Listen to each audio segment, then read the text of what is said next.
What you got to say about this, Mike? What you got to say about tents coming over here in this community? I'm all for helping. I'm all for helping everybody, but the thing is that nobody came to us and asked us what we should do in our community.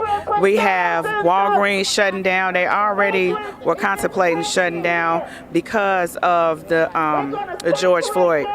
So now with our community going in and taking over Walgreens sometimes, now it's a bigger slap in the face because we're bringing the migrants over here, so they're completely shutting down. They're not going to take that big loss. So my problem is that this is right in my neighborhood, walking distance from my home. You know, they're going to be wandering around. As you see on the TV, they're breaking into stores repeatedly, robbing people. So it's like we need help in our community. So it's a slap in our face that they don't want to do tents. They want to open up this place and have them living in there in a shelter. But what about the veterans that are here in Chicago? What about the homeless parents that have children? Why couldn't we do this for them? But we get all this funding and money for them. Now all of a sudden we have money to put the migrants here. I just think that it's wrong. And like I say, I don't have a problem supporting them. $300 million of taxes. It's a lot of money. It's a lot. And our taxes. I understand that. But at the same time, this is our community. And this right here, this property here was supposed to be slated for a new development.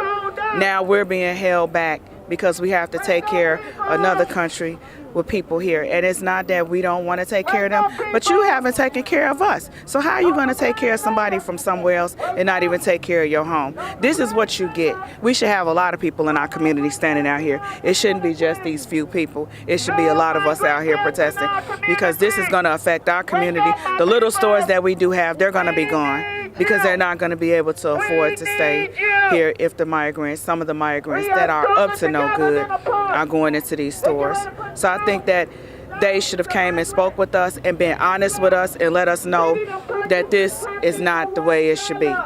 So what about the mayor and his administration not hearing the voices of the hundreds of thousands of I think it should have been better communication. I think that they should have came out and really let us know that they were going to do this in the first place. It's sad. I mean, it's happening all over the city. Everybody are protesting. It's sad. It hurts to see babies out here not being taken care of. It's very cold in Chicago, and just to put them out here like this is very wrong. Even the governor of Texas, there should be something done to him because he's shipping them specifically to Chicago.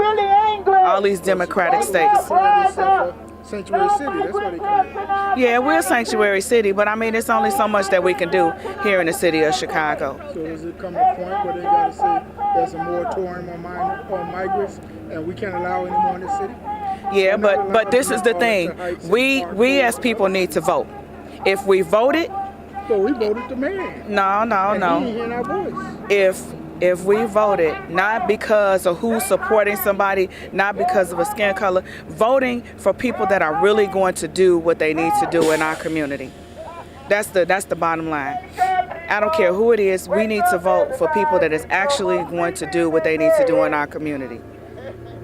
That's the bottom line. Yes, we voted for him, but at the same time, we have to hold him responsible. And we have to work with everybody that's in that office because at the end of the day, they holding a stick over our head. We got to work.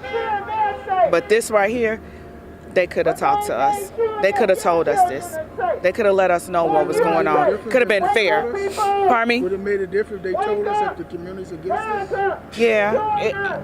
But the voices of our community, we're supposed to be packed out here. No migrant tents. But they packed out the meeting when the alderman tried to have a meeting. No They packed migrant it out. tents. They Okay. were standing in line at the church. I stood in line. Okay. And people got turned away with so many people. Okay. Well, I just think that this is not going to be good for our community because right now this is in the middle of a hot area. We always got crime going on right here, always shooting on a major thoroughbred. Like I said, they shutting down Walgreens. Do they care?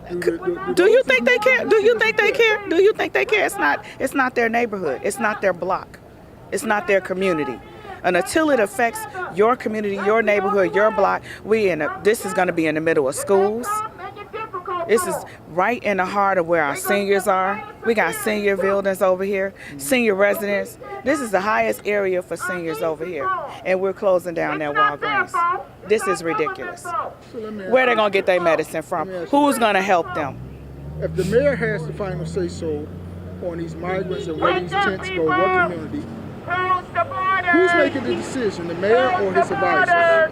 I can't answer that. I honestly couldn't answer that question Who's for going to be you. held accountable? The mayor is going to be held accountable for everything, but again, we as a community got to make noise. I mean, You're making noise. It's all over the news. I know, but I'm saying we got to keep. They're not hearing the voices. Well, we know what time it is when it comes to voting again. One time mayor. We know what time it is when it comes to.